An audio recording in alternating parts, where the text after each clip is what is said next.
Look, I just love the presentation so far. It's such visionary stuff.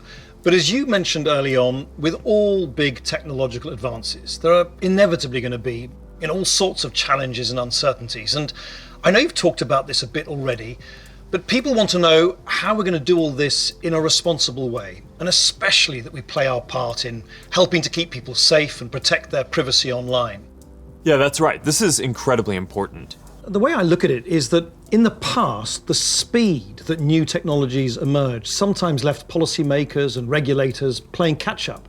So on the one hand, companies get accused of charging ahead too quickly, and on the other, tech people feel that progress can't afford to wait for the slower pace of regulation. And I really think that it doesn't have to be the case this time round, because we have years until the metaverse we envision is fully realized. So this is the start of the journey, not the end. Like I said earlier, interoperability, open standards, privacy, and safety need to be built into the metaverse from day one. And with all the novel technologies that are being developed, everyone who's building for the metaverse should be focused on building responsibly from the beginning. This is one of the lessons that I've internalized from the last 5 years. It's that you really want to emphasize these principles from the start. So at Connect last year, Boz outlined our responsible innovation principles, and the first one was never surprise people. Right, and that means being transparent about how things work, what data is collected, and how that data is used over time. It also means giving people easy-to-use safety controls, as well as age guidance and parental controls for when youngsters are using these products.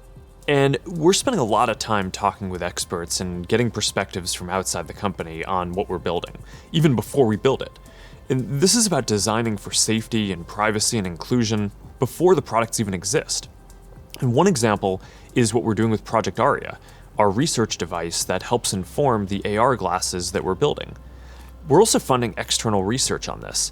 Last year we announced grants for research on the impact of AR, VR, and smart devices on people who aren't currently using them, especially communities whose perspectives have often been overlooked, as well as best practices for creating inclusive environments in virtual spaces. And this year, we're opening up support for even more research because we need those independent perspectives to make sure that we're living up to another one of our principles, consider everyone.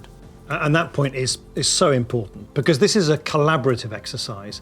And in particular, we need to make sure the human rights and civil rights communities are involved. So these technologies are built in a way that's inclusive and empowering. One of the advantages of starting right now is that we can collaborate with people at the very early stages of development, like what we're doing through the new fund that you announced a few weeks ago. Yeah, the XR Programs and Research Fund. It's a 2-year, $50 million investment in programs and external research with organizations all over the world, like Howard University, Women in Immersive Tech, Africa No Filter, and universities in Seoul, Hong Kong, and Singapore. And this is crucial because, as we've said, the metaverse isn't something we're building so much as it's something we're building for.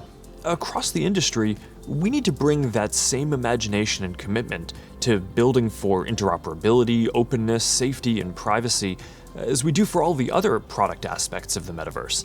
These have to be fundamental building blocks, just like the other software and experiences that we've been talking about. Right. All right, thanks, Nick.